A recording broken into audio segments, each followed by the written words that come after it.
Here I have a photograph of a dog as my only layer, and I'm going to hit the select button, which is up in the upper left corner, which I'm highlighting in blue here.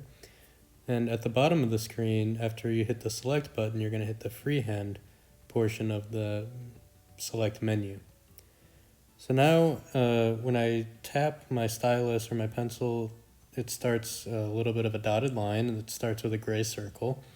And you can either drag your stylus or your finger along the edge of the object that you're trying to isolate.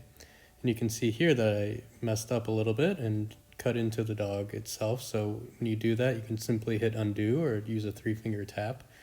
And I'm continuing to trace along the outside edges of the dog that I want to extract from the background.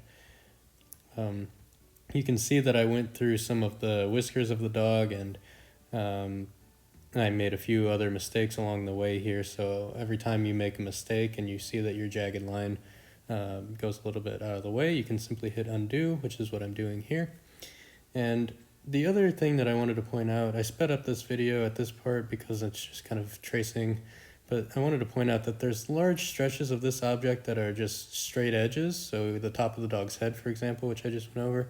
So you don't have to drag the stylus or your finger along the screen for those parts. You can simply tap where you want the next part of the line to be. So again, this is coming up here at the end here. I'm going to be tapping just some of the parts of the screen as the dog's face gets a little bit wider.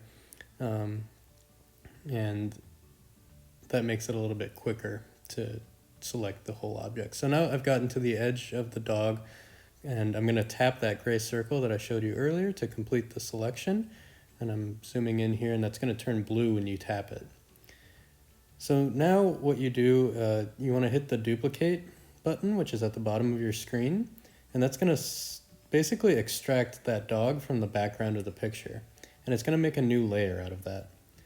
So you can see when you hit your layers button, now I have a dog that has no background, and then I have the original photo, which is the layer 1, which has the background. So now I can feel free to change the background color of my canvas, which is always a layer in your canvas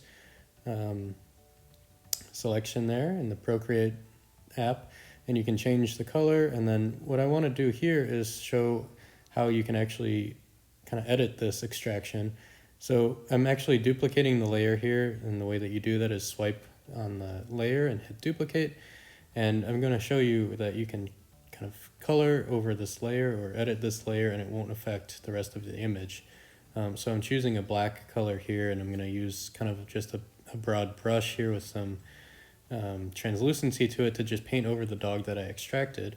And you can see that it's not coloring in any of the background, which it otherwise would if I hadn't extracted the dog. So it makes it a really nice, easy way to edit certain portions of photos without editing the entire photo. And now I can make this kind of artistic looking dog silhouette, almost like some of the Apple advertisements when the iPods first came out. So just kind of a fun way to edit photos in Procreate, and it makes it really easy to do.